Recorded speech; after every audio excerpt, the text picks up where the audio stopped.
if he knew the truth, that she is his mother. Soon, his hearing begins to return. Perhaps all is not lost. Matt moves to the Clinton Village basement where he begins to train. Before long, he puts on a black suit, like he wore at the start of his vigilante career, and goes out to fight the criminal element of Hell's Kitchen.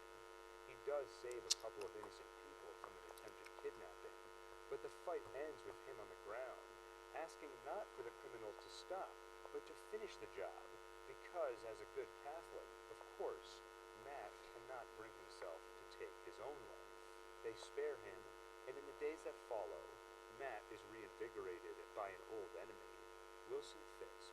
The mob boss has become an informant to the FBI, sharing knowledge of New York City's crime syndicates. In exchange, they assure that Vanessa will not be charged as an accomplice to his crimes. Currently, she is abroad to keep her safe from her association with Fisk, but if all goes according to plan, they will soon be reunited. In the meantime, after an attempt on his life in prison, Fisk is moved into a penthouse for his protection. The FBI does not want to lose this valuable source of information.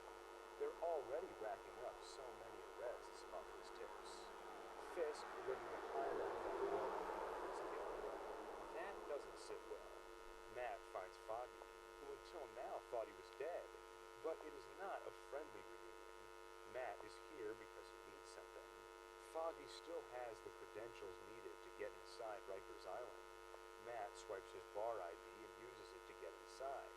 He nearly gets himself caught and even killed in the process, but he does find out what he needs. The attempt on Fisk's life was a ruse. He paid Jasper Evans to stage the attack, so Fisk could get himself pulled out of prison and put in that penthouse. To continue on his investigation, Matt finally tips off his other friend that he is alive, Karen Page. He asks her help in tracking down Jasper Evans. Especially now, Matt has some nerve making a request. First, he let his friends think he's dead, and now, Karen and Foggy are under investigation by the FBI for their association with Murdoch, all thanks to Fisk, who has fed the FBI a false tip implicating Murdoch in his crimes.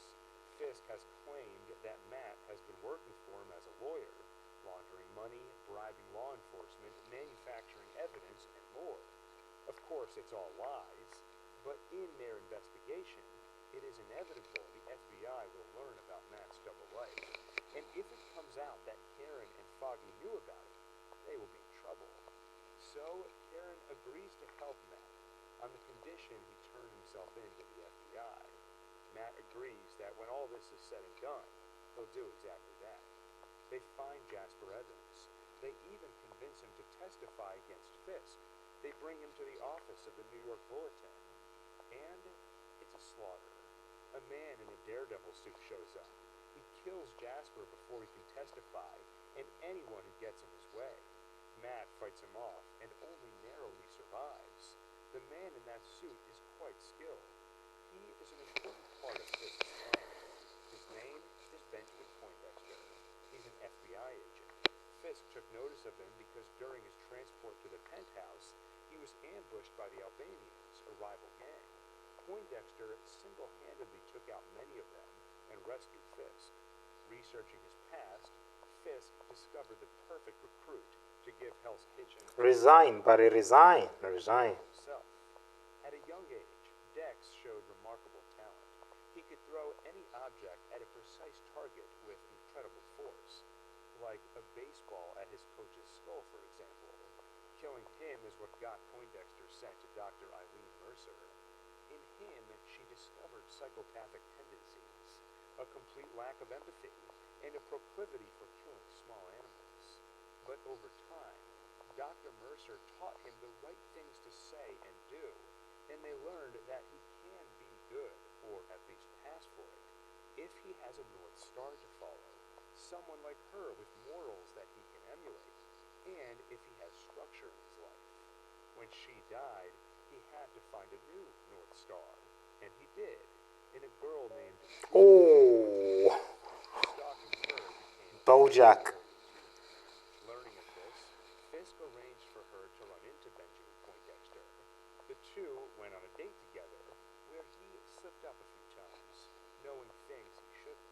Once it was clear he's a stalker, she left him. His North Star was gone. So Wilson Fisk filled the role. Finally, he forced Melvin to make a duplicate Daredevil suit, gave it to Benjamin, and now he has a psychopathic Daredevil on his side. One that can turn anything into a dangerous projectile with bullseye accuracy. After Poindexter's slaughter at the Bulletin, Daredevil is found guilty in the court of public opinion, taking any heat off Fisk himself. For Dex, things get worse. The Albanians' ambush on Fisk was public, and the FBI decided to make Dex the scapegoat for the nearly botched transfer. They suspend him. Without a North Star in Julie, and without the structure of a job, Dex knows he's in trouble, so he approaches Julie again with many apologies, and she actually agrees to help him through it. But later, when he texts her looking for help, she tells him to leave her alone. Meanwhile, to identify this imposter Daredevil, Matt visits the one man capable of building that suit, Melvin Potter. Through him, Matt learns the suit was made for an FBI agent. So Matt approaches the agent who has been questioning Paige and Nelson on Fisk's false tip, an agent Ray Nadeem. Matt tells him that the Daredevil who attacked the Bulletin was an imposter, an FBI agent on Fisk's payroll. Together, they uncover his identity, though snooping in Poindexter's apartment gets Nadeem shot, but they do manage to escape, and Nadeem does live. He brings the revelation to his superior, Tammy Hatley, along with Supervisory Special Agent Wynn.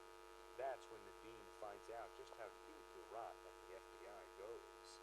Hatley puts a bullet in Wynn, because no one can know what Nadeem just said. Fisk has to be protected. Hatley is on his payroll, and so is Nadeem. After all, his career has been on the upswing since Fisk started Bojackk. and if Nadeem should even think about going against Fisk, he need only Honestly. what happened to Hatley. She used to have 2 children. Fisk made it look like a hit and run. She still has Allie, and she intends to keep her alive by keeping Fisk happy. She urges Nadeem to do the same for his 2 children. When he meets the other corrupt agents, he learns they are never to call Fisk by his true name, but instead, Kingpin. Meanwhile, Foggy uncovers Kingpin's true plot, the real reason he fed all those tips to the FBI. He hasn't just taken out crime bosses across the city, but also took over their connections. All the corrupt officials who were on their payroll are now on his. By consolidating them under him, Fisk now holds a monopoly on corruption. It not only gives him power, but now he can extort protection money from anyone in the organized crime game. It seems that it will be impossible to stop Fisk, so Karen tries a dangerous gambit. As a journalist, she gets into his penthouse for an interview and uses the opportunity to provoke him. If she can get him to physically attack her, the FBI will have no choice but to charge him. First, she tells him how she was with Ben at the nursing home and knows how he killed his father. It doesn't have the desired effect. Instead, Fisk asks some questions of his own. He asks about Mr. Murdoch's secret life. Karen's expression says it all. Fisk's suspicion is right. Matthew Murdoch is Daredevil. Karen makes one more attempt to provoke by confessing what happened to Wesley, his right-hand man who was like a son to him. He died not by the hands of a rival gang, as Fisk assumed. She killed him. Karen was right. It does make Fisk angry. But before he can attack, the FBI intervenes. Foggy realized what she was up to and tipped them off just in time. After that, Karen knows she is in danger. She heads to the church looking for Matt, but he is gone. Sister Maggie tells her what happened. She was quietly praying for the safety of her son. It was only a whisper, but of course, Matt heard it. All this time, he had a mother, but didn't know. Maggie kept it from him. So did Father Lanton, 2 of the people he trusted most. After the betrayal, he left the church, but Maggie offers to hide Karen there. And after leaving the church, Matt decides once more that God's plan has failed. The devil will take it from here. He gets close to Fisk's penthouse with lethal intent until he overhears something. Fisk's FBI contacts have located Karen at the church. Now Matt has a choice. Kill Fisk Okay. or go save Karen. No choice at all. Of course he rushes to the church. It's another slaughter. Civilians are killed. Poindexter nearly gets Karen until Father Lantom steps in the path of his billy club, dying in her place. In the battle, Matt is badly hurt, and Poindexter gets away. After that, Matt and Karen finally get a chance to reconcile, and though she tries to talk him out of it, Matt is certain that killing Fisk is the only option they have left. But Foggy gets him to agree to give the law Ah, I blundered. hopes on a witness who can testify to Fisk and the FBI's corruption. Agent Nadim. They get his family protection. What is Get it? him to the courthouse despite an assassination. You want to play like Alpha Zero? Testify. But Kingpin has corrupted the jury. You want to play like Alpha Zero? Things could not have gone better. He is off the hook and has even brought Vanessa home. Not only that, but she's showing more interest than ever in his work, and even decides to take part in it. She's the one who convinces him that Nadim is a loose end that must be closed. She's the one who gives Poindexter the order to kill him, something Nadim knew was coming. He isn't surprised when Dex shows up at his home, and he isn't surprised when the bullet penetrates his skull. It's the night of Fisk's wedding when Matt strikes. First he calls Dex and turns him against his employer. Matt did some digging on him. He knows about Poindexter's past and about Julie. He also knows what Fisk did to her. Matt tells him where to find the body. The truth is that she did intend to help Dex. Those texts Night there. alone were sent by Fisk's Yes. phone, while Play a night, I capture Bishop. in the penthouse, Matt and Dex Oh, both arrive, intending to kill Fisk. Bojackk. Though he does not go down without a fight, and manages to break Poindexter's spine. Matt, on the other hand, gets the Kingpin to his knees. In front of Vanessa, he beats him. He grabs Kingpin's head and will break his neck, but he hesitates. He unleashes his rage in a primal scream, and he does not kill the Kingpin. He will not let Fisk destroy who he is. There is, instead, another way. Foggy and Karen knew what would happen to Matt if he crossed this line. So when Nadim's wife got them a video her husband sent before his death, they made it public as fast as they could to ensure Matt would hear it. A final confession, testifying to Fisk's crimes. And as the words of a man who expects to die, their veracity will not be in doubt. Matt knows they will hold up in court. He does not need to kill Fisk as much as he wants to. So he lets him live, but promises that if he comes after Foggy or Karen, if he leaks Matt's identity as Daredevil, he will prove that Vanessa was the one who gave Dex the order to kill Nadim. She will spend the rest of her life in the cell. Finally, the battle is won. Arrests are made. Matt reconciles with Maggie and his friends too. They even decide to open a new law firm, Nelson, Murdoch, and Page. She may not be That's a lawyer, just a but mistake. she is one hell of an investigator. But not all threats have been neutralized. Poindexter's spine has been broken. That's just a but he is mistake. undergoing an experimental procedure. Soon, he may walk and throw again. In Asgard, Thor discovers that Loki has taken Odin's place as king, trapping the real Odin on Earth under a spell to forget who he is. The brothers head to Earth and find Odin has broken free from Loki's spell, just in time to realize his time has run out. Before death takes him, Odin tells Loki and Thor about their long-hidden older sister, the one with a thirst for conquest who Odin was forced to lock away. He warns that with his death, the power that keeps her locked away will fall. He dies, and as though on cue, Hela is free and quickly proves her power by destroying Thor's hammer. He and Loki retreat on the Bifrost, but she follows and knocks them out of it, plunging them onto the distant planet of Sakaar. There, Loki ingratiates himself in high society, while Thor is captured by a woman, Scrapper number 142, and she turns him over to the Grand Master, a being who collects warriors from around the universe to fight as entertainment. To win his freedom, Thor is forced to fight the Grandmaster's champion. But first, he makes a new friend, another captive fighter, Korg, a mild-mannered member of the Cronin species, rock-like humanoid creatures. And Thor learns that Scrapper number 142 is Asgardian. Further, he notices a Valkyrie tattoo, indicating she was part of Asgard's elite squad of female warriors. He begs her for help, warning that Asgard is in danger, but she's indifferent. Besides, there's no way off Sakaar.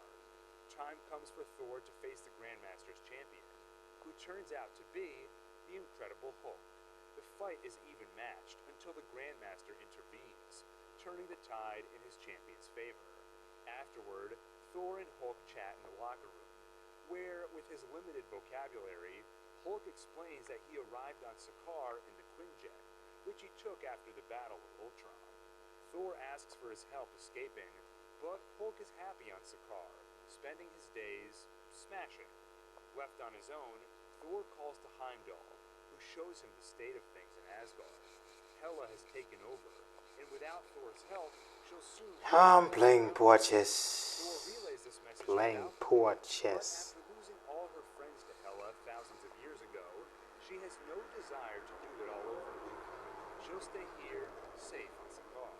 So, Thor escapes on his own, and betraying his words, Hulk can't help but follow his friend. On the Quinjet, Thor activates a video of Natasha, and that wakes Bruce for the first time in 2 years. With the ship in no condition to fly, especially after some Hulk smashing, they head off to form Plan B. Meanwhile, the Grandmaster sends Loki and Valkyrie to track them down. But Thor's words finally get through to her. She restrains Loki and finds Thor, agreeing to join forces against Hela. All they need is a ship strong enough to get through the portal that will take them home. And Loki knows how to steal one from the Grandmaster. So once again, Loki becomes a reluctant ally and brings Thor to the ship. Then, once again, betrays him. But Thor is ready this time, and easily incapacitates his brother. Meanwhile, Valkyrie creates a diversion by arming Korg for revolution. Bojackk. She joins Banner and Thor as they escape through the portal. And Korg's revolution is a success. They too escape on a ship, and even invite Loki to join them. In Asgard, Thor faces his sister again, while his old friend Heimdall evacuates the civilians, with help from Valkyrie, Banner, Korg's revolutionaries, and when it becomes necessary, the Hulk. Even Loki, seeing his chance to be the savior, lends a hand. Meanwhile, Thor loses an eye to Hela, and nearly loses the fight entirely, until he remembers Odin, and Odin reminds him that Mjolnir was not the source of Thor's power. It merely focused power that was already there. Power which Thor now turns against Hela and her army. The army falls, but Hela continues to prove invulnerable. Asgard gives her power. As long as it stands, so will she. Which leaves only one option. Thor sends Loki to Odin's vault, which contains many weapons, including one recently acquired by Thor himself, the Crown of Surtur. Don't capture with the knight. Destroying Asgard in an instant. Meanwhile, Thor and Valkyrie buy time. Time enough for the people of Asgard to escape, and time enough for Loki to summon Surtur. Aboard the escape ship, Thor, Hulk, and Valkyrie share front row seats to Ragnarok, the destruction of Asgard, and with it, Hela's demise. Finally, Thor takes his seat on a makeshift throne and sets a course for Earth, a planet which soon receives a visitor from another universe, Wade Wilson, the sometimes mercenary, sometimes superhero Deadpool. In his universe, designated Earth 10005, he nearly died of cancer until a torturous experiment caused an innate mutation to manifest, the ability to heal. That healing factor met his cancer in a stalemate. The disease scarred him from head to toe, while the mutation kept him alive. After that, he fell in love with Vanessa, got revenge on the guy who experimented on him, almost got recruited by the X-Men, lost Vanessa, stopped a kid from becoming a mass murderer with help from a cyborg mutant from the future, used time travel to bring Vanessa back to life and correct some other mistakes. And since then, not much else. He hasn't been using his gifts for anything. He feels adrift, and he can feel that he's losing Vanessa. That's why he's now visiting here, Earth 616.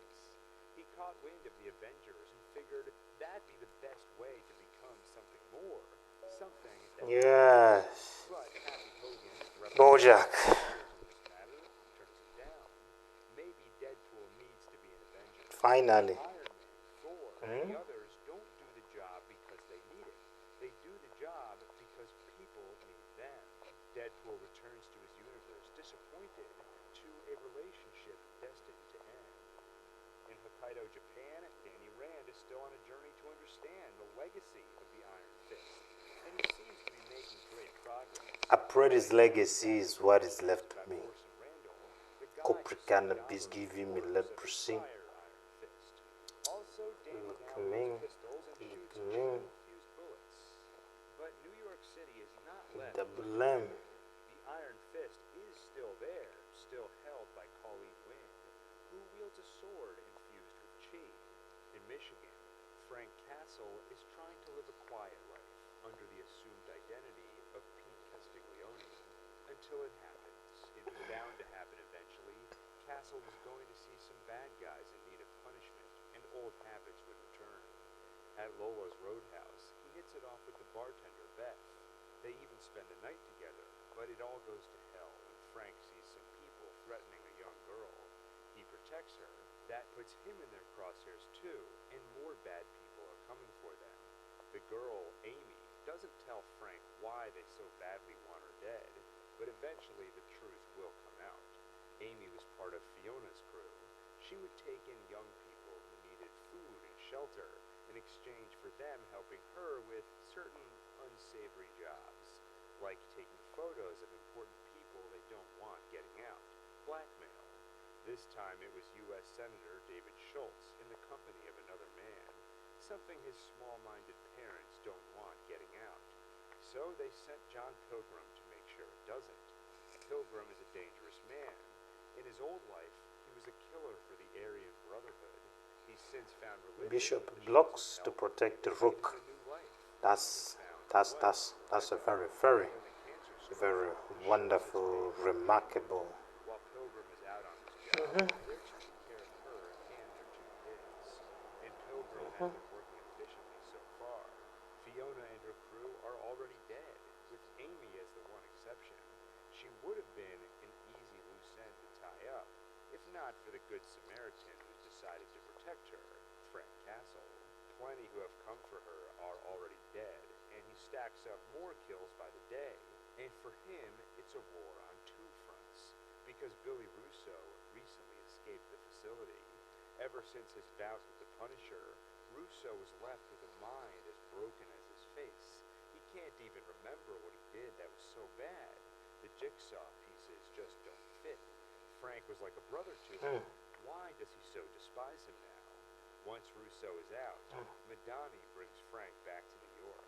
She isn't on great terms with the system, but she knows if she can get the Punisher anywhere near Russo, that'll be the end of it. But things escalate quickly. Russo finds other broken men in search of a cause and brotherhood. He provides both, setting up a gang of skilled fighters to rob, kill anyone in their way, and use their ill-gotten gains to party. Frank and a close friend, former Navy Sark Curtis Hoyle, go after Russo and his gang. The first time Frank gets him in his sights, he hesitates. It's really true. Russo can't remember how he killed Frank's family. To him, they're still brothers. So Frank hesitates. Russo gets away, and more people die. The Punisher won't let that happen again. But in round 2, Russo has a secret weapon. His psychotherapist, Krista, has fallen for him. She manipulated Madani so she could learn more about Frank Castle and advised Russo exactly how to best break him. So he kills a few innocent women, then frames it to look like they were caught in Frank's crossfire. When Frank sees it, he's broken and doesn't even resist arrest. If all the people he deserve death, now he deserves it too.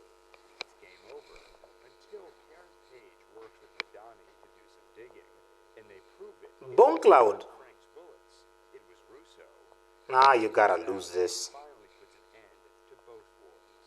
You gotta lose this. And finds out he knows nothing about the blackmail and all the killing his parents have done. You gotta lose this. So Frank spares him and gets a recorded confession out of his parents. He kills David's mother himself and then gives his father a choice. I'll release your confession to the public and you live with the consequences, or take this gun and shoot yourself in the head.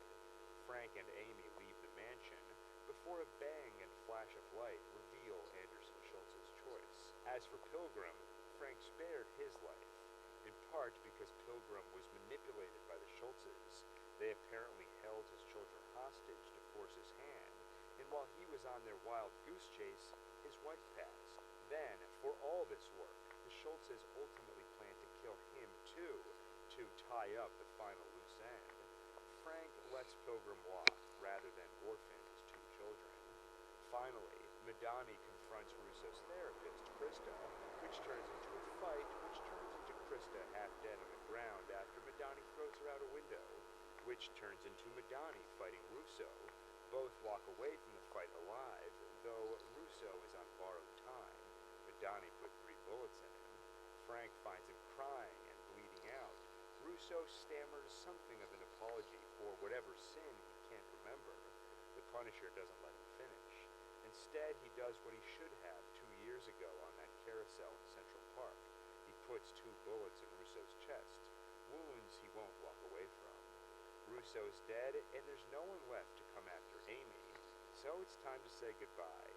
First, Frank asks for her word that she's done with all the con artist blackmail stuff, and he gives her the number for a mutual friend in Florida. He runs a dive school, which should help set Amy on the right path. Marine salvage was always her dream job. Frank isn't exactly big on sharing feelings, but he tries his best. He and Amy spent time in the trenches together. They've gotten to know each other.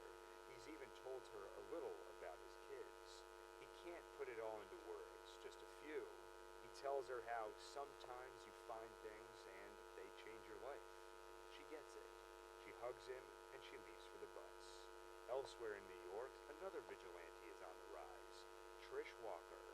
Though unlike her estranged sister Jessica Jones, Trish is trying to maintain a secret identity. Talk show host by day, by night, whatever the city needs her to be to put away scum. At least that's what she'd like, if she could just find some bad guys, and that seems to be the hard part of this job. If only she had Eric Gelden on her side. He's another gifted individual. His power allows him to detect the void in people, a lack of empathy or morals. He can't quite define it, but to put it bluntly, evil people give him migraines. So far, he's mainly used that power for profit. He finds someone bad, sends bait blackmail, I know what you did, pay up. And they usually do. And then a lot of that money goes to him. I blundered. He was capturing. Okay. They hit it off at a bar, then at her place, and soon they start working together. Him as the bad guy detector, and her as the one who puts them away. Soon they find someone especially evil, Gregory Salinger, a serial killer with an incredible intelligence that's allowed him to avoid any suspicion, let alone getting caught. Making that happen will be tough. Tough enough, Jessica even calls in her freshly superpowered sister, Trish, the one who recently killed Jessica's mother. But the investigation soon takes a bad turn when they find his latest victim, Dorothy, Trish's mother. That sends Trish into a rage. Like a hellcat, she nearly claws off Salinger's face and puts a knife at his throat until Jessica stops her. She can see her sister is going down a dark path, becoming a killer. She won't allow that. But Trish is out for blood, and if she can't get Salinger's, someone else will have to do. That's when she recruits Gelden's help. He has that bad guy detecting superpower, so she has him find some. Trish doesn't intend to kill them, just beat confessions out of them and get some evidence. But she can't hold back. They all end up dead. Jessica was right about that dark path. Trish is even starting to give Gelden headaches. At least Jessica does finally catch Salinger by getting caught herself. His usual routine is taking photos of his victim's face while they were strained and forced to listen to him.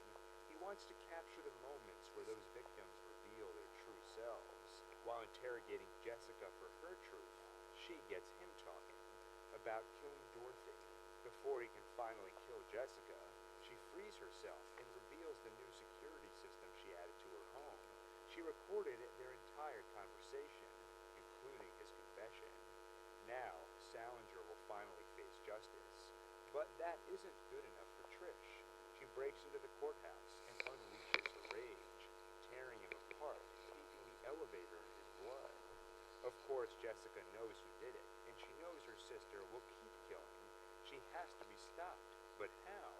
Reasoning with her hasn't worked, so what? Luke Cage has an answer.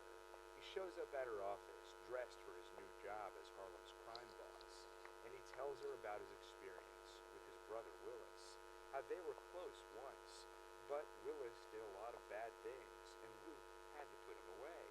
He didn't want to do it. It hurt to do it, but it was the right thing. Jessica makes up her mind. She goes public, revealing Trish's identity as the killer masked vigilante. Trish tries to run and disappear, but Jessica stops her. Luke sent his brother to the Raft, a special prison for enhanced individuals. Now Jessica has to stand for her sister. After that, she doesn't feel much like sticking around and playing hero. So she buys a ticket for El Paso, Texas, just to get as far away from everything as possible. Then she hears Kilgrave's voice in her head, commending her for giving up. That's when she knows she can't. She decides to stay in New York after all. Soon, Scott Lang will have another chance to be a hero too. He now approaches his last 3 days of house arrest, punishment for assisting Rogers in Germany. It's been a tough couple of years, but he started a security consultation business with Louise, and he's on much better terms with his family. Pim's family, on the other hand, is another story. Although he and Hope had grown close by the end of their first adventure, things took a turn after Germany. Scott used their equipment in the battle, implicating Hank and Hope, turning both into fugitives. They've since broken all contact with Scott, while focusing their efforts on quantum. Slow. Hank after watching Scott enter the realm Slow. and return alive. And without Scott, they built a new suit, turning Hope into the Wasp. One night, Scott has a dream which feels more like a memory, but not his own. Through the eyes of Hank's wife, Janet Van Dyne, he sees a young Hope, so he calls Hank and leaves a message about the strange dream. Hank and Hope get that message the day after first activating their quantum tunnel, a machine which should allow them to safely go subatomic and retrieve Janet. That can't be a coincidence. They realize Scott and Janet must have become entangled on a quantum level, and maybe they can use that entanglement to figure out Janet's location in the quantum realm. But it's not that simple. There are several other parties who get in their way. The FBI hopes to catch the Pims and find Scott breaking house arrest, especially the overzealous agent Jimmy Woo. There's also Sonny Birch, a black market dealer they've been buying parts from, who's gotten an inkling of what they're building and wants to profit off it. And there's Ava Starr, aka Ghost. Bill Foster has been working with her to find a cure before the quantum disease kills her, something which is only days away now. Their attempts thus far have failed, but they find out about Hank's efforts and realize Janet has been absorbing quantum energy for 3 decades. If they rescue her from the quantum realm, they could extract that energy and use it to cure Ava. But, Hank argues, that will likely kill Janet. Thing is, Ava is desperate. She's hurt a lot of people. What's one more? In the midst of all this, Luis and Scott's security company is on the verge of a big fight. Luis will be meeting with Yes. but first they need to make adjustments to the proposed plans, something only Scott knows how to do. So after evading Birch, Ghost, We were just Scott exchanging tells queens. Luis how to find Hank's lab, currently hidden in the woods. In the meantime, Hank and Hope activate the quantum tunnel, and entanglement kicks in again, allowing Janet to speak through Scott, and warn that they only have 2 hours to rescue her. The probability fields are currently aligned just right. and it'll be another century before they're aligned again. She gives them her location, but they can't rescue her now, because as though on cue, Luis calls with some bad news. Birch found Luis and used truth serum to extract Scott's location, then shared that info with a contact at the FBI. Now, they're closing in. Scott confesses his mistake to Hank and Hope, and they're once again forced to go on a run. After Germany, and now this, they're ready to cut him out of their life entirely. But he's soon given the chance to redeem himself. First, Scott runs home to ensure that when Wu checks, he'll find him still abiding by house arrest. Then, once he learns Hope and Hank have been taken into FBI custody, he risks everything to break them out. Because if he's caught, he goes back to prison and loses all the trust he gained with his family. Worst of all, he'd lose his daughter Cassie again. After breaking them out, he helps them evade Birch, the FBI, and Ghost, even recruiting help from Luis and his friends, to finally give Hank a chance to see his wife. While Ant-Man and the Wasp buy him time, Hank goes subatomic, and after 30 years away, finally reunites with Janet. When they return from the quantum realm, Janet sees Ava in pain, and shares some of her quantum energy to stabilize her. It's not a permanent cure, but for now, it stops Ava's years of torment. In the aftermath, having proven his loyalty and his determination to do the right thing, Scott rekindles his relationship with Hope, and with his house arrest over, he gets to spend more time with both her and his daughter Cassidy, all blissfully unaware of the calamity just around the corner. After Loki failed to conquer Earth and acquire the Space Stone contained within the Tesseract, and after Ronan failed to acquire the Power Stone contained inside the orb, Thanos has taken matters into his own hands. First, he visits Xandar, where the Power Stone was left by the Guardians of the Galaxy under watch of the Nova Corps.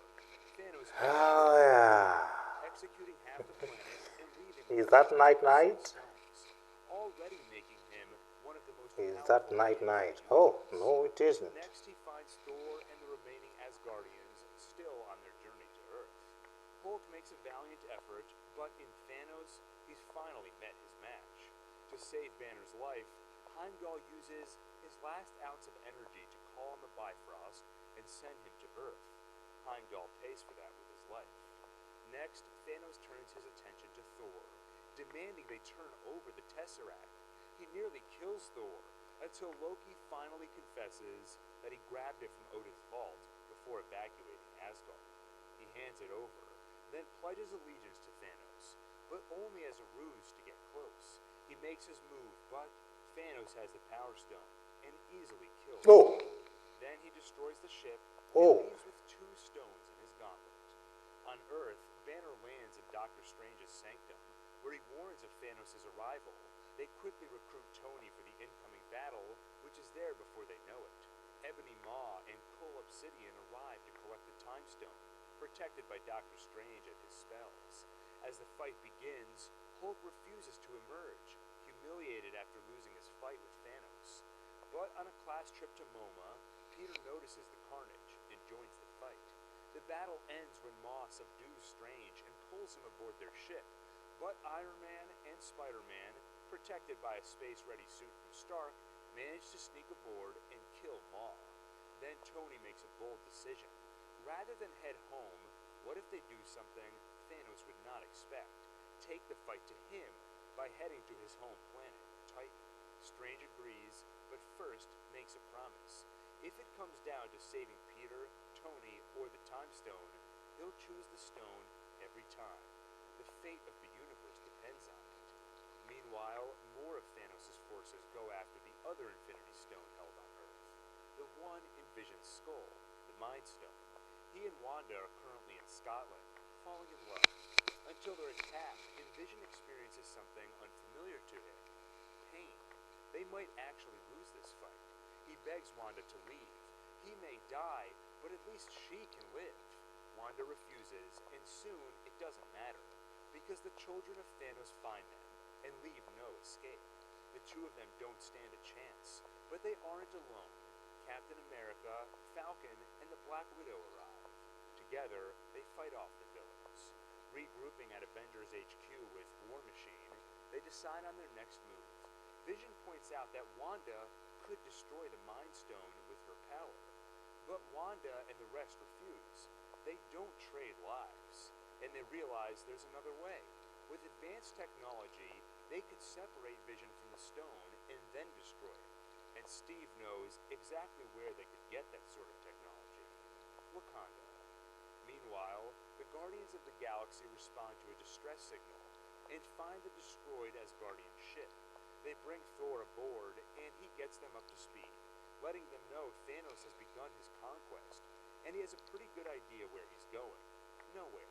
That's where Asgard left the Reality Stone in the Collector's care. But to defeat Thanos, Thor knows he'll need a powerful weapon, especially with Mjolnir destroyed.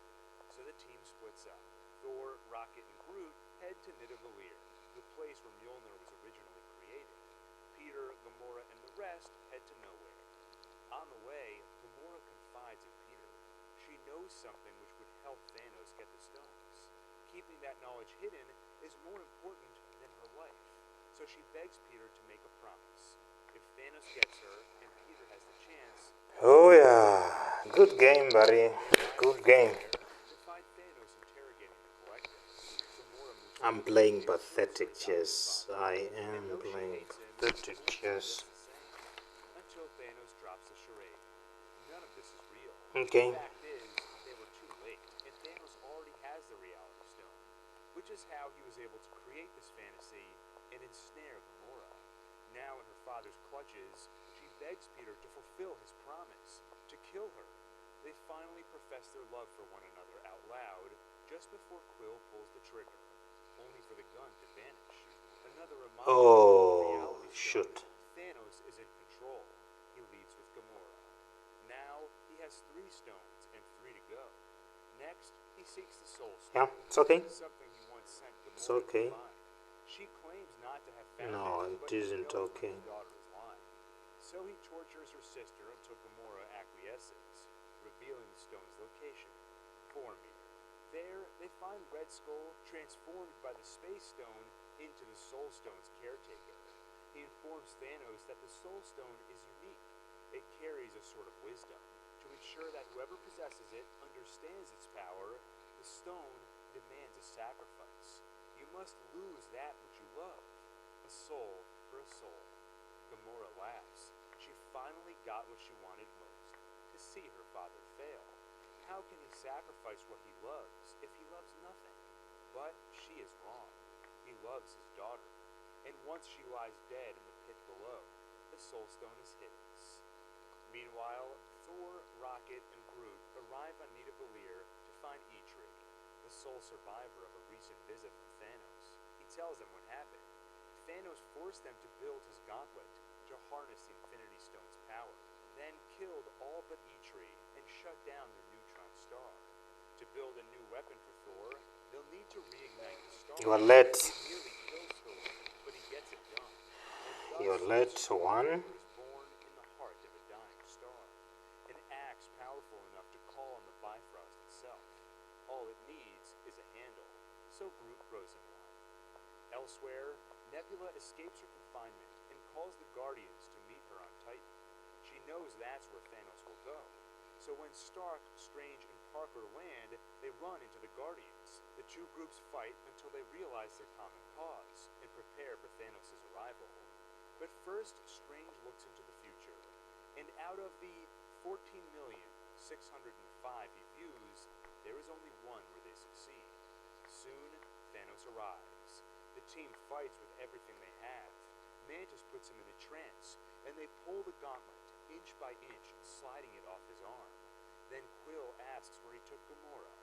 Mantis feels what Thanos feels, and tells Peter, he is in anguish. He mourns. Nebula puts it together.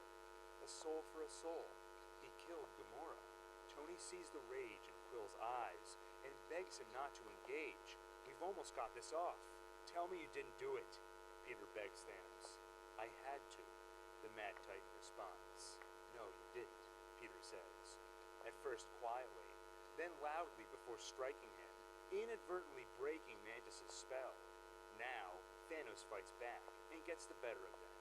He nearly kills Tony until Strange bargains for his life by handing over the Time Stone. In Wakanda, the Avengers have arrived, and Shuri is at work removing Vision's Mind Stone. But it will take time, which is quickly running out. Thanos' forces are already there.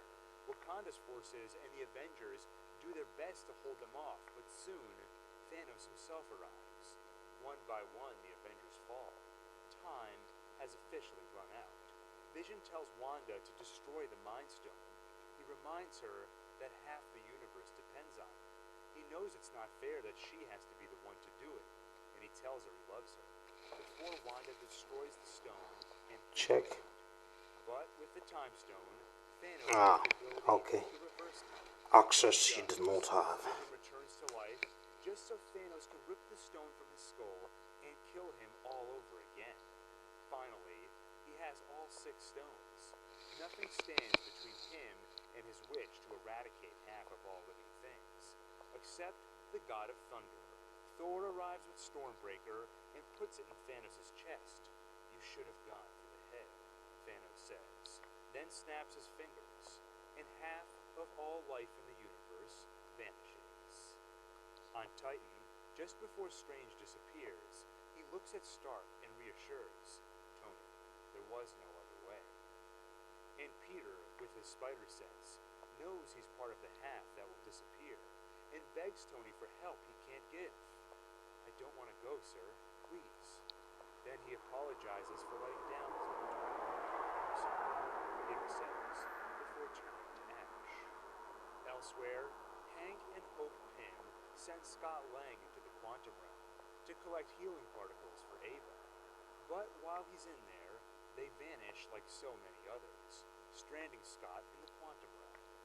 Meanwhile, Thanos watches the sunrise, securing his victory. But 23 years ago, someone gave Nick Fury a pager in case of emergency. Before disappearing himself, he has time enough to call for help. A call that Carol Danvers will soon answer. 21 days later, that time comes. Tony Stark is adrift in space with only Nebula to keep him company. But their time has just about run out. Tony records a message for Pepper. He tells her how they'll run out of oxygen tomorrow morning. But tonight, when he goes to sleep, it'll be like every other night. He'll be fine, and he'll dream of her. Tony closes his eyes and lays his head down. But it's not yet his time to rest. Carol Danvers appears and brings them home. While Tony recovers, the other surviving Avengers plot their next move. Rocket detects a power surge of cosmic proportions on a distant planet, identical to the one they saw when Thanos snapped. That must be his current location, so that's where they go, hoping to retrieve the stones and use them to reverse what Thanos did. But when they arrive, they only find disappointment. Once his job was done, Thanos saw no use for the stones and reduced them to atoms. The job is done, and it always will be. I am inevitable, Thanos says. This time, Thor goes for the head. Thanos is dead, and all hope is lost. For some people, the world was already hopeless, like Frank Castle. Lately, he isn't trying to live a normal life, not as Frank Castle or Pete Castiglione. Now, he is only the Punisher. Madani, now with the CIA, does call with a job offer. She could use someone like him for particularly difficult targets. Punisher turns her down. He already has plenty of work. Just tonight, he's manipulated 2 gangs into a meeting to get them all in one spot. Next on the to-do list, shoot fish in a barrel. Hopelessness isn't exclusive to New York either. In Chicago, Riri Williams works in her stepdad Greg's auto shop, alongside her best friend Natalie. Riri has always been gifted. In fact, she's only 15, but on track to graduate high school this year and attend MIT. There's much to celebrate in her life, and soon, much to mourn. A drive-by shooting at the garage. Greg and Natalie die in front of her. After that, Riri sets her talent and genius toward one goal. Her stepdad Greg always looked up to Tony Stark. Now, Riri intends on building her own suit to rival the kinds he makes. affordable suits that would enable first responders to get to the scene fast and equipped to save lives. For Greg and Natalie, they were 1 minute too late. If Riri can help it, they'll be on time for the next Greg or Natalie. As for the Avengers, each copes in their own way. Steve Rogers runs a support group.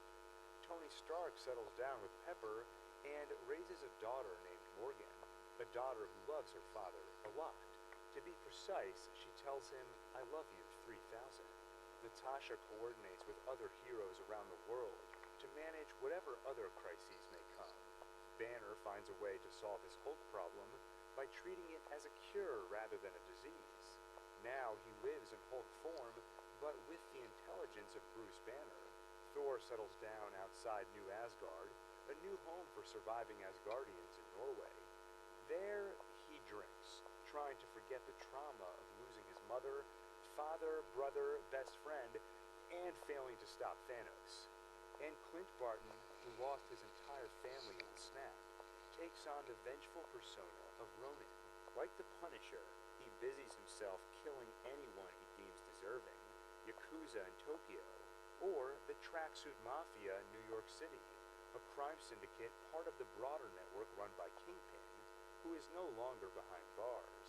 In a bid for more power, he uses the Ronin to his advantage by leaking information to him. That's how Barton finds the Tracksuit Mafia and slaughters them, including their leader, William Lopez. Allowing Kingpin to take over their operations directly, William's daughter Maya is a witness to it all, and she vows revenge on Ronin. In the meantime, the loss of her father sends her into a rage. Kingpin, who of course keeps his role in her father's death a secret, harnesses that rage by giving her a job working for him. Her first gig is helping to take out a rival gang moving in on his territory, and on her first day on the job, she runs afoul of Daredevil, but she holds her own against him, something Kingpin can't say about most of the others who work for him. In 2023, 5 years after Thanos snapped his fingers, a rat skitters over Pym's old quantum equipment, inadvertently freeing Scott from the quantum realm.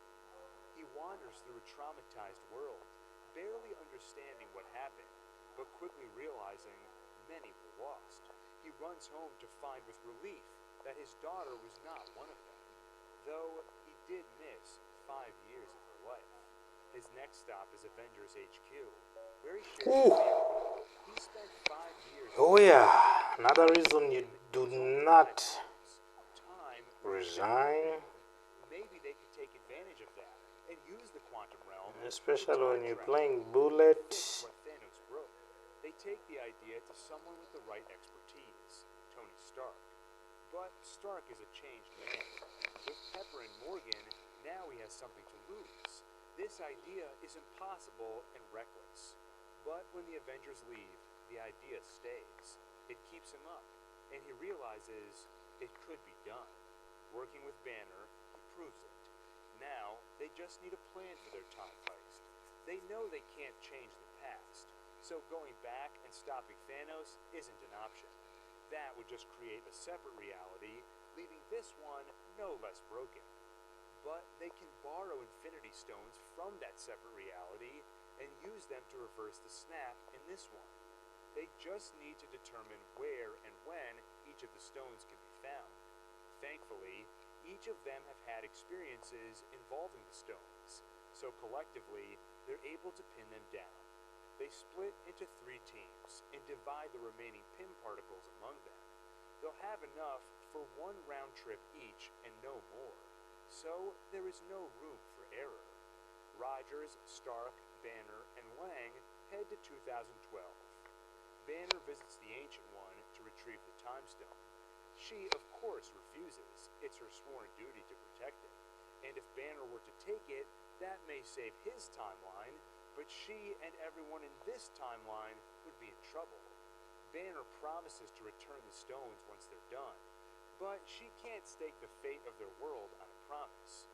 But her tone changes when Banner mentions that Strange willingly handed Thanos the Time Stone. She's yet to meet Strange, but she knows he's coming and knows his importance. If he gave it up, it must have been for a reason. He must have foreseen this, and known the stones would have to cross realities. So she fulfills that destiny and hands Banner the stone. Meanwhile, in the midst of the Battle of New York, Rogers retrieves Loki's scepter containing the Mind Stone, something which requires a quick scuffle with his past self and a quiet "Hail Hydra" to convince some agents he's on their side. Stark and Lang get the Tesseract containing the Space Stone, but Loki manages to snatch it and disappear, so they're forced to improvise. They could go back in time again to grab the stone, but that would leave them with no Pym particles for the trip back. But what if they could visit a time where both the Space Stone and some extra Pym particles could be found?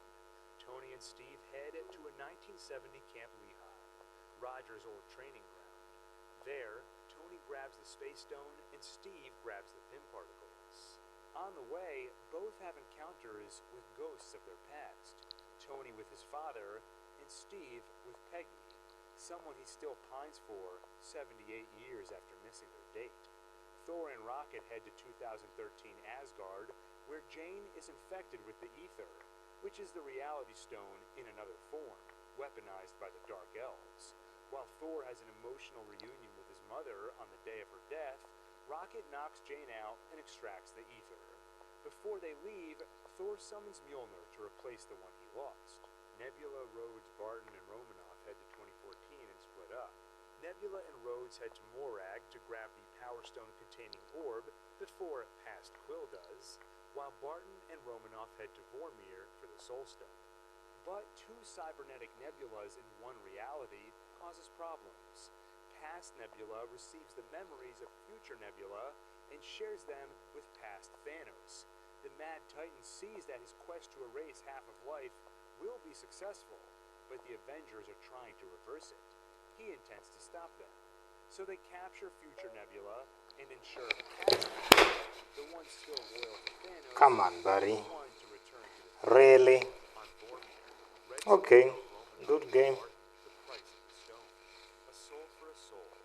Both are eager to face their destiny and pay the karmic price of their sins. But it's Romanoff who succeeds. She She's good. saves Barton and adds one more drop of blood to her ledger, this time her own.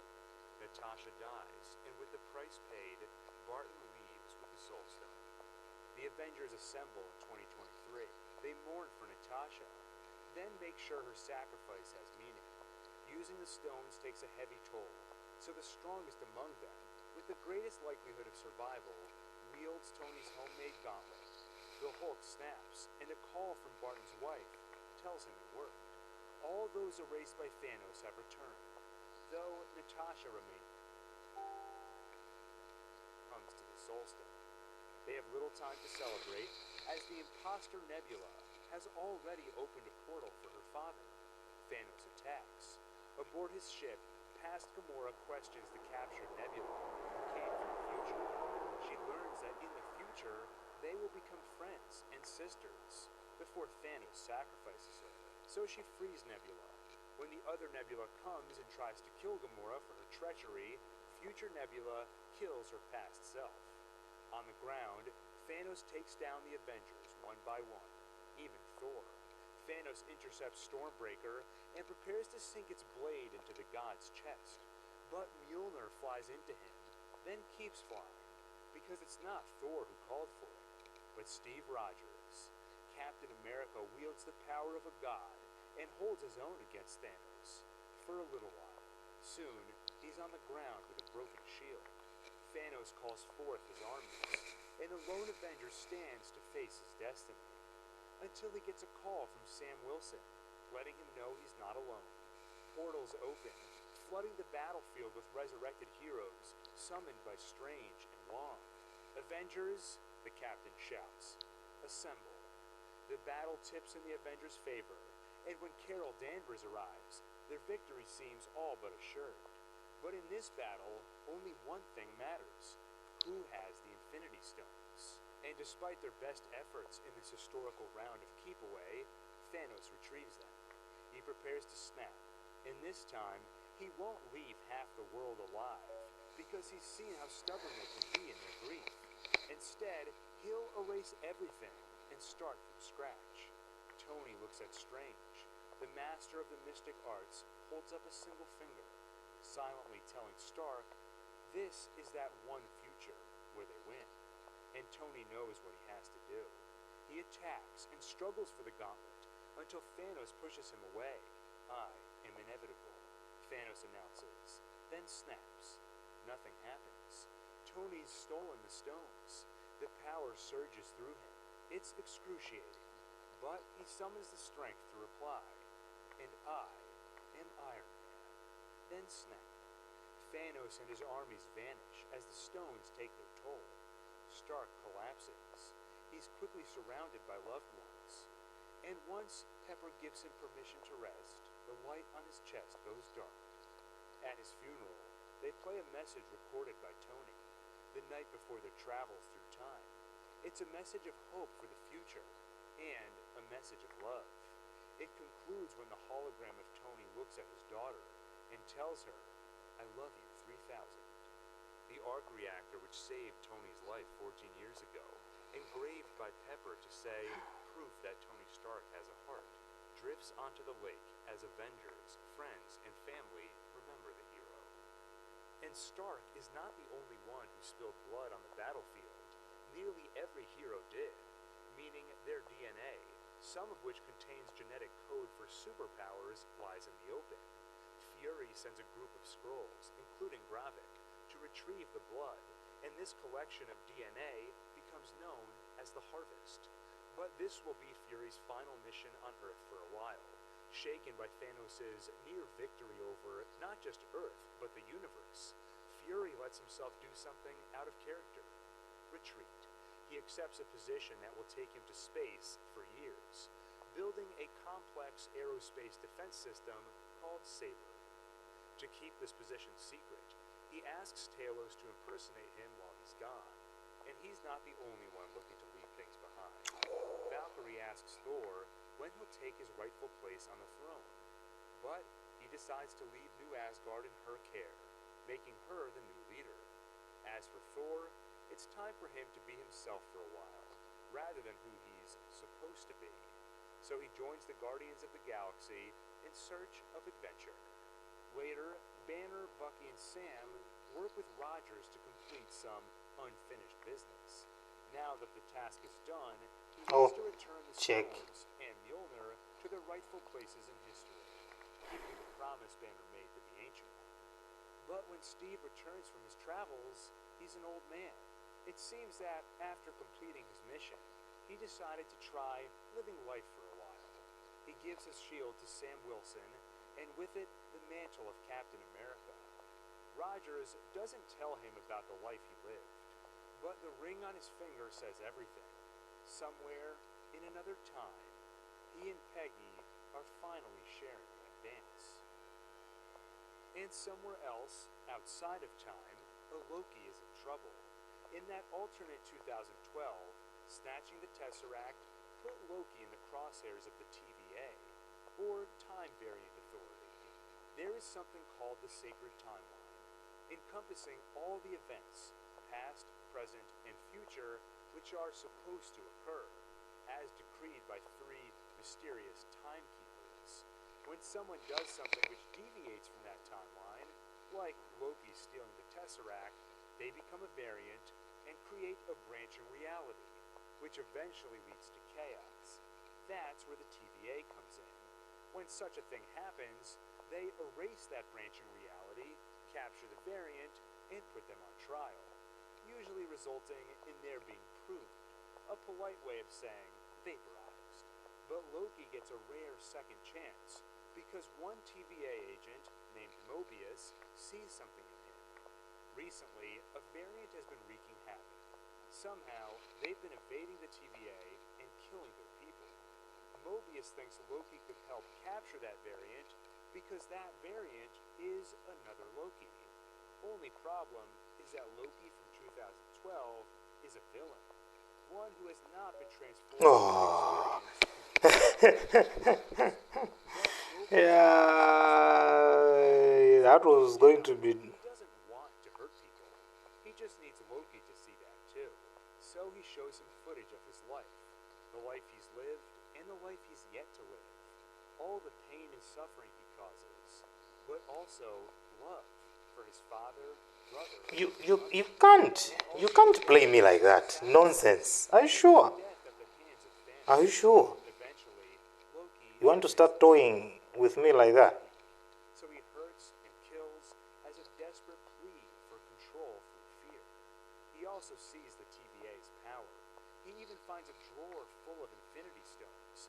The most powerful forces known in this world are paperweights here. The TVA is powerful. Loki has no choice, and he agrees to help them find the rogue Loki. Going through files on him, Loki has a realization. Variants are found because they cause nexus events, which result in branching realities. So where could this Loki variant hide where they wouldn't create nexus events? Apocalypses. If they constantly travel to times and places where an apocalypse is about to occur, they can't be found because no matter what they do, no nexus event will be created because the world is about to end anyway. Using that theory, he finds the Loki variant and learns that he is actually a she, who has adopted the name Sylvie. Especially given her ability to Resign, buddy. she can control them Resign. and she is intent on taking down the timekeepers, something Loki can get behind. So he abandons Mobius and leaves with her. As they hide in another apocalypse, they get to know one another. Sylvie was deemed a variant at a young age and has been on the run for a long time, growing up in the ends of thousands of worlds. Loki has spent a lifetime failing, and now his very right to exist is being challenged. Loki and Sylvie, for the first time in both their lives, find themselves truly connecting with someone. Maybe Yes. and two Come on variants now. of the same being feeling about Come each on other now. the way they're feeling is powerful enough to create a nexus event even in the face of an apocalypse, which gets them captured by the TVA. But when Loki and Sylvie spoke, they realized something about TVA agents. They all believed they were created by the timekeepers, but Sylvie has looked in their heads and seen memories from before their time at the TVA. The truth is that they are all variants, just like her and Loki. They've all been lied to. Mobius doesn't believe it at first, but Loki is insistent, and it starts to make sense. He must have had a life before all this. Oh. Mobius turns on the TVA to work with Loki instead, but he's quickly discovered and pruned. Then Loki and Sylvie are taken before the Timekeepers, but are rescued by Hunter B-15, another agent defecting after learning the truth like Mobius. And when they attack the Timekeepers, they find they are lies too. Mindless androids built by someone else. Before they can investigate further, Loki is pruned. But Sylvie soon learns that getting pruned doesn't kill you. It just sends you to an empty place at the end of time. So she steals a time twister, used to travel through the timeline, then prunes herself to join Loki and Mobius. In that void at the end of time, they find Eliath, a large cloud-like monster which obliterates anything in its path. But Lokis are survivors, and many of them dwell in this place. Some even agreed to help Sylvie and Loki with an insane plan. She surmises that the real puppet master is likely hiding at the true end of time, guarded by Eliath. If she can enchant the monster, they can get through him to reach the true timekeeper.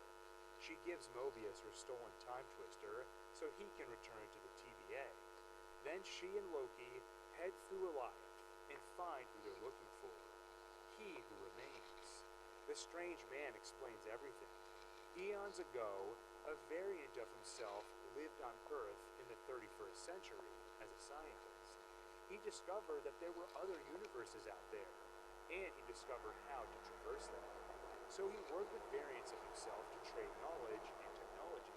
But some of the variants were not so kind, and saw each world as just another world to conquer. This led to a multiversal war, which only ended when he discovered that tears in reality created a creature called Alive, capable of consuming time and space itself. He weaponized the creature to prune the branches of time and narrow things down to one sacred timeline. Then he created the TVA to ensure things stayed that way. As the sole survivor of his many variants, he became known as He Who Remains. After millions of lifetimes, he's tired. He's ready for someone else to take over, and he identified this pair of Lokis as the job. They have two choices: kill him as originally intended, or take over the TVA and let him retire. But, he warns, if they kill him, that just means the defense against his many variants will be gone. The multiversal war will repeat, and he will once again be its sole survivor, meaning his death would instantly be undone. Sylvie accuses him of lying and readies her blade, but Loki isn't so sure. If he's telling the truth, maybe they should take a minute to think about it. Sylvie is disgusted. They're so close to freedom from the TVA's rule, and Loki is enticed by the promise of a throne. But Loki promises her that's not it. He just wants her to be okay. And his expression says he's telling the truth. They kiss, until Sylvie pushes him through a portal to the TVA using the time twister she grabbed off the desk, then kills He Who Remains. Back at the TVA, Loki frantically Yes. Mobius, only to find Come on he now. has no idea who he is, and he notices a statue resembling He Who Remains. It seems Loki is in the TVA's past, when He Who Remains ran things himself before instituting the myth of timekeepers. Ouroboros, or OB for short, head of repairs Queen and check. replacement, shed some light. Loki is time-slipping, spontaneously blinking between the past and present, perhaps a side effect of Sylvie using He Who Remains tempad on him. There is a cure, but it is risky. At the heart of the TVA is the temporal loom, which refines raw time into physical timeline. If Mobius activates an extractor near the loom, at the same time Loki prunes himself, Loki will be released from time, and the extractor will pull him into the present, assuming the untested equipment or temporal radiation don't kill them both. And they're on a tight deadline. Once Mobius and B-15 spread word the timekeepers were fake, the TVA halted pruning, and after He Who Remains' death, the timelines are branching rapidly. It's becoming too much for the loom to handle. If it keeps going, everything could be destroyed. While they figure out a solution, OB must shut the blast doors to protect the TVA, and once those doors are closed, even if Mobius pulls Loki out of raw time, they won't be able to get back inside, and the radiation will kill them. It's now or never. But as they prepare for the dangerous procedure, Loki time-slips again. This time, he goes to the future, and the TVA is falling apart. Something he'll need to worry about later. Right now, he needs to find a time stick and prune or miss the window. He frantically searches, but only finds Sylvie. What is she doing here? Loki doesn't have a chance to ask before someone prunes him. The extractor pulls him into the present, launching him and Mobius back into the TVA just before the doors close. Who did Loki the favor of pruning him? What was Sylvie doing in the TVA's doomed future? Both mysteries. To find answers, Loki and Mobius track down Sylvie, who is trying to live a normal life away from the TVA on a new branch she's decided to call home. But that and every other branch is at risk. Not everyone at the TVA was convinced to stop pruning. General Dox and her Minutemen have gone rogue, attempting to prune every branch but the sacred timeline. Working together, Loki, Mobius, and Sylvie stop them, but not before they've pruned many branches, erasing the countless lives who resided in them. And there's no silver lining. Despite their pruning, the loom is still reaching its limit, putting every timeline at risk. OB is working on a retrofit to expand its capacity, but there's a problem.